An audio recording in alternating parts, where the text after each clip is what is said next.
Our stories are brilliant. We are resilient. Our stories are brilliant. We are resilient. Hi there, friends. Welcome back to Resilient with Jen Chambers, where we dive into the real stuff, stories of grit, growth, and the guts it takes to live a life that's a little braver than yesterday. I'm Jen, and today we're talking about fear. Not the run from a bear kind of fear, but the quieter, sneakier kind of fear. The kind that whispers, "Who do you think you are?" when you're about to hit send on that email. The kind that says, "Who do you think you are to speak on that stage?"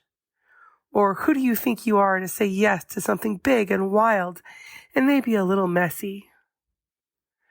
Today's episode is called Doing the Thing That Scares You, because sometimes that's where the magic lives. And I'm apologizing in advance.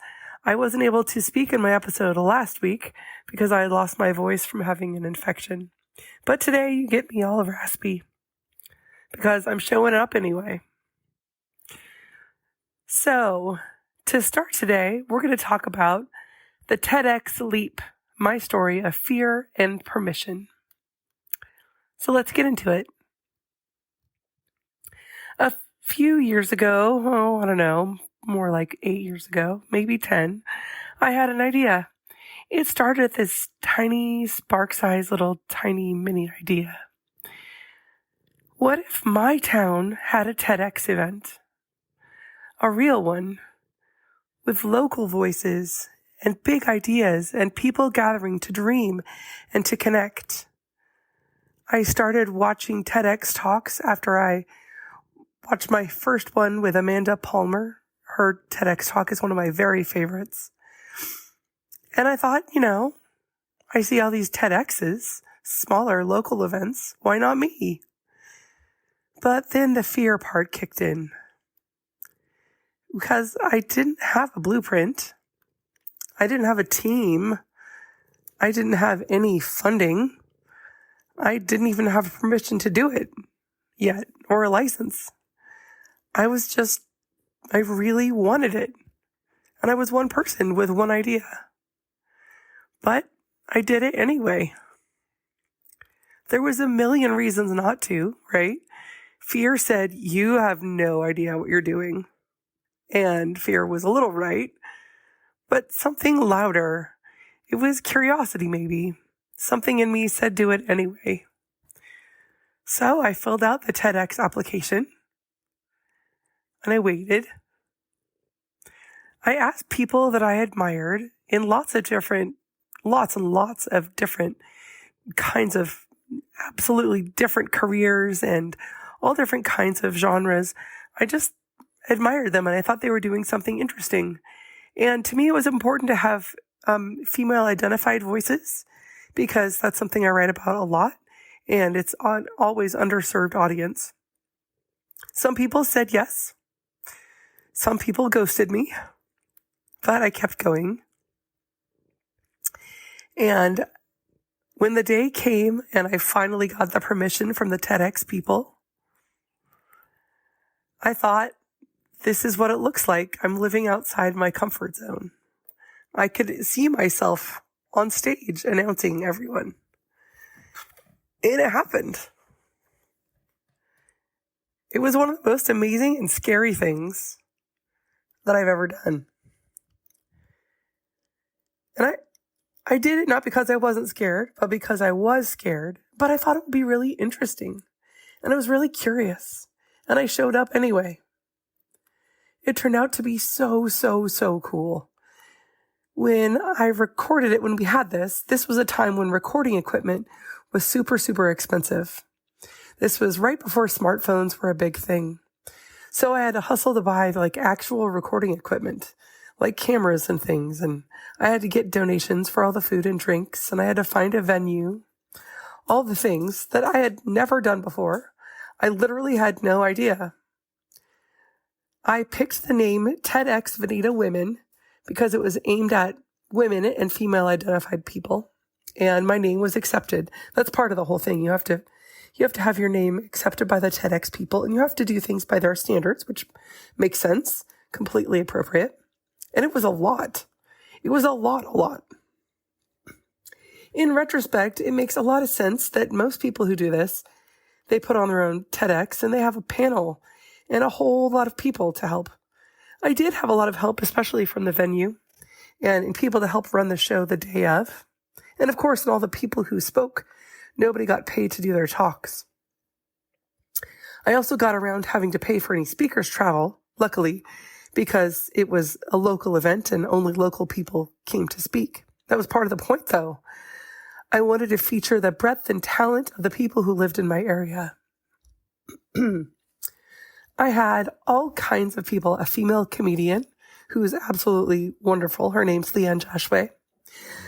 A woman who talked about biology and who's a writer who writes about the biology of our area. I had a woman who talked about the wine industry and the vineyard that she owned. I had a female pastor, Ailey Lowry, who came and spoke.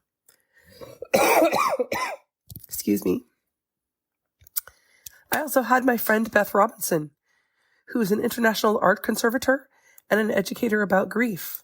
We had so many different points of view. It was so cool.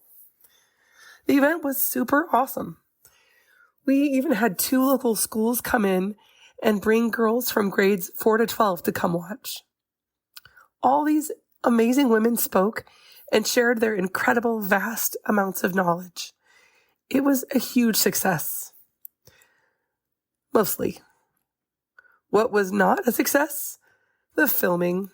I just did not quite make it happen. That's a downside to trying to be in charge of everything and also being a perfectionist. Some things just fell off because I was also the MC. So I just didn't, the filming didn't happen. And I really, really regret that. These incredible women's work only existed on that day. And I'm so sorry that I couldn't preserve it for posterity. So now the event and the people who spoke are listed on the TEDx international site, but not all the talks exist in perpetuity because I kind of screwed that part up. But it still existed, and I'm so grateful for the conversations we had and the lives that we changed. I've met some incredible people through that. And I also know some girls who grew up to be women that were there and talked to me about the impact it had on them. I'm thinking about talking to the TEDx people and doing one again, but I definitely need to recruit a lot more help next time. And I know that I need to give up the whole I'm in charge thing, for sure. I have also written my own TED Talk, and I'm applying there on their website. I encourage you to look at www.ted.com to apply yourself if you have something that you'd like to share, some news that you'd like to spread, or apply to have your own TEDx in your town. It's a lot of work, but it's really amazing. I was so lucky to have the people who helped me. There's a wonderful theater, Applegate Regional Theater, that donated the space and the time, and ushers. Just incredible. All of the people who were involved donated so much. And if you have a chance to do that for your town, I think it really makes a difference. So I encourage that. All right, let's talk about the fear part. There's this quote from the book, The Subtle Art of Not Giving an F by Mark Manson. I would say the whole word, but this is a family show. It hits hard. That whole book really does. But the quote is, who you are is defined by what you're willing to struggle for. And that includes fear, right? We're so often waiting to not be scared before we do the thing. But courage isn't about erasing the fear. It's about acting in spite of the fear. I mean, when are you going to not be afraid of the thing, really? Come on. Even the most confident person has to take a breath sometimes before they're doing the thing that's scary. In fact, studies show that people who take calculated risks and push their boundaries little by little experience increased confidence and reduced anxiety and more life satisfaction. The American Psychological Association talks about something called exposure therapy, which I'm sure you're familiar with, but outside of clinical settings, it really just means doing the thing you're afraid of till it loses its power. You know, the person who just keeps jumping out of airplanes until they're not afraid of it. I guess that's not me, but somebody can be like that. Let's get nerdy for just a sec. Neuroscientists say that when we confront these fears, our amygdala, the fear center of your brain, literally begins to quiet down.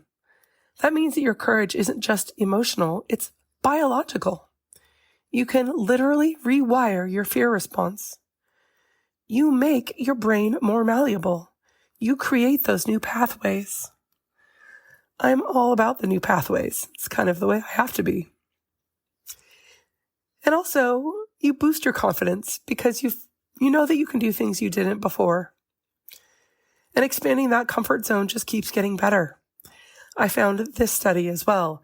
A 2018 study in psychological science found out that individuals who embrace challenges and discomfort reported higher levels of personal growth. It's pretty wild, right? Like you have it in your own hands.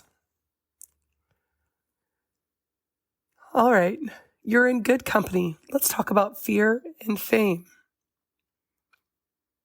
You know who else gets scared? Everyone. Everyone.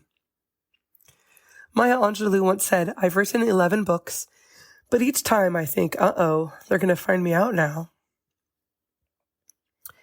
Even Beyonce has talked about the rituals she does before performances to transform her nerves into energy. I mean, Beyonce.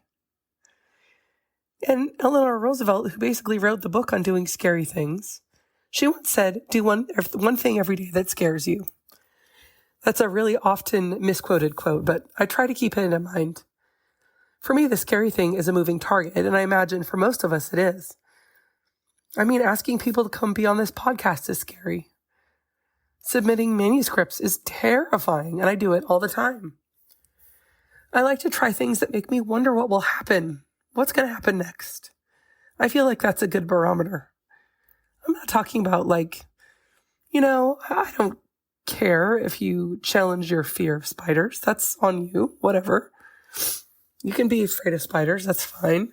But if you're afraid of speaking up in the meeting, why don't you just try it and see what happens? Those are the kind of fears I think are good to face. One of the things about being chronically ill is that there's just times when I have to be patient, and I can't challenge that stuff. With my disease, there are just times when I'm too much in pain or too fatigued to do what I want to do or to do anything, really. Recently, as you can tell, I was sick with an ear and sinus and bacterial lung infection. My sicknesses are always longer because I don't really have an immune system, of course, but one of the things that helps me is thinking about the things I want to challenge myself with next. Because it'll pass. Things will change. That's the constant of everything, right? And I'll never be that person who says that you can overcome anything, because that's not genuine, that's not realistic, and it's not true. But I like to push my own boundaries a little whenever I can to try and live the most authentically. Besides, fear doesn't mean that you're unqualified. It just means that you're stretching. I love that idea. You're just stretching. This episode is sponsored by A Beautiful Fix, a soul-stirring podcast from Tracy Hill. After leaving her Fortune 500 career, Tracy now guides women back to themselves through powerful conversations, human design insights, and transformative retreats. Her free guide, Finding Your Beautiful Fix, simple shifts to rediscovering your inner power, is the perfect starting point if you're ready to feel more aligned, grounded, and connected to who you really are. Check out the podcast, A Beautiful Fix, on most major platforms, and grab the guide at abeautifulfix.com. Okay, let's slow it down with a short meditation about doing things that scare you. This is called meeting the fear. Take a deep breath in and out. In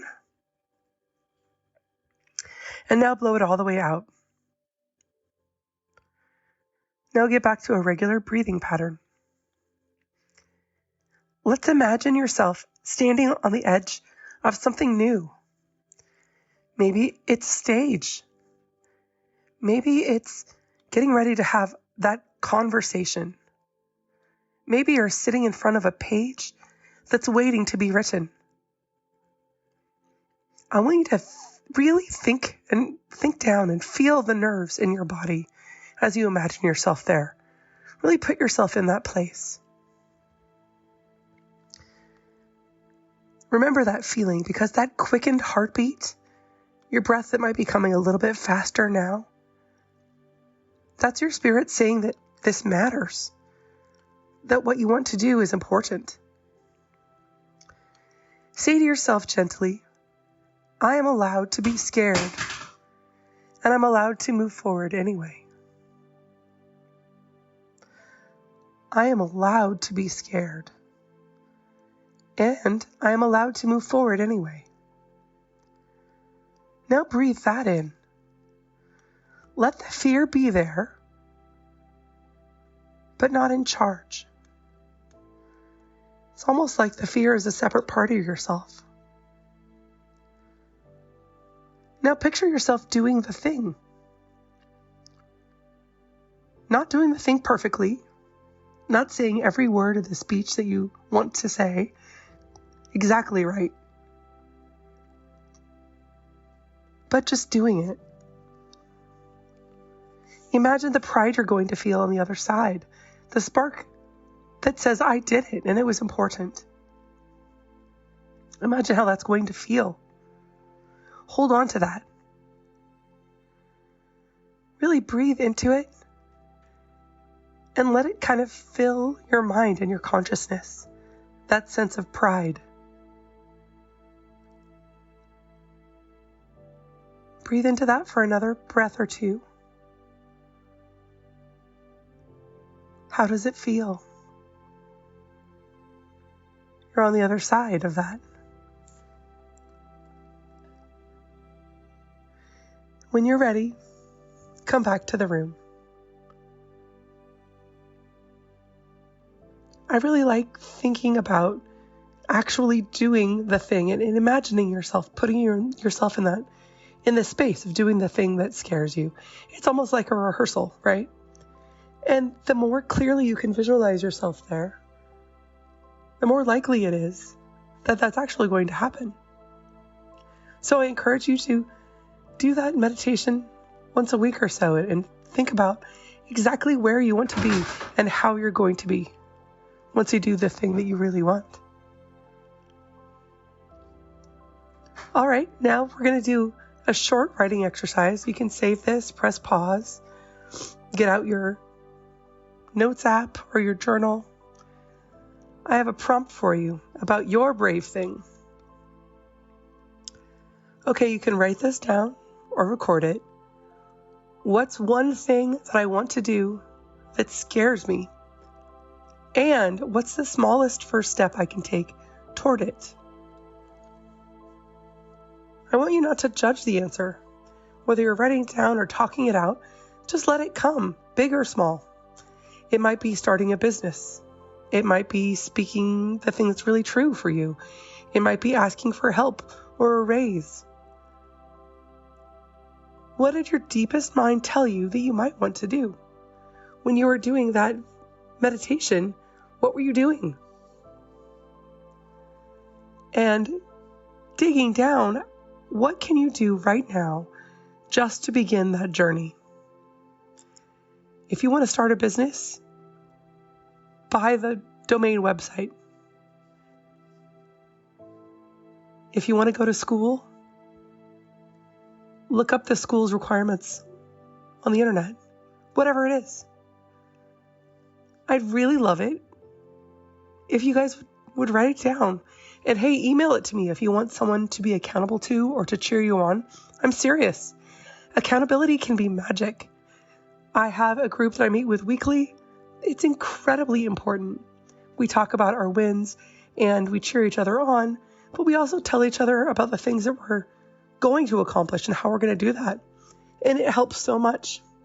So if you want to email it to me, it's resilient.pod.mail@gmail.com. resilient.pod.mail@gmail.com. I'm very excited to see what you're going to do. Okay, let's wrap it up here. Here's the truth. Fear isn't a stop sign. Fear is a spotlight. It points to the things that matter to us. And again, it's not like I'm afraid of spiders, because obviously spiders do not matter to me. The fear isn't something that disqualifies you. It just means you're stretching and you're feeling it out, and you're going to get there. Fear points to the things that matter. The world doesn't need perfect. Do the things that matter. Start today. The world needs you showing up brave and human and real. Just that first step can be so inspirational. And it can really spur you to do more of the things that make you feel good and the things that make you feel more important and real. Thank you so much for hanging out with me today on Resilient. If this episode sparked something in you, please share it with a friend who might need a little nudge. And if you've got a TEDx-sized dream or a bigger dream, consider this your permission slip. As always, please rate and review. As I say, share if you can. It really helps the show. And until next time, stay bold, stay curious, and as always, stay resilient.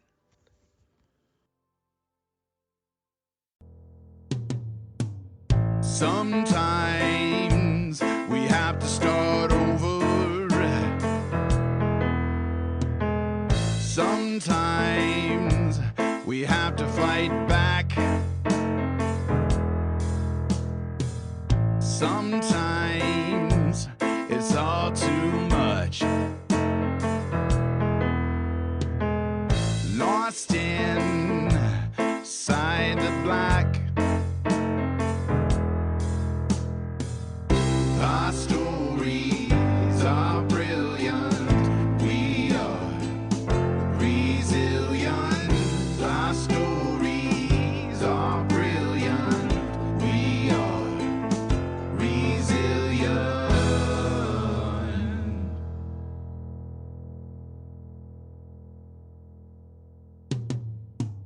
Sometimes we need to lift the voices of those who've overcome and expose the ones that made the choices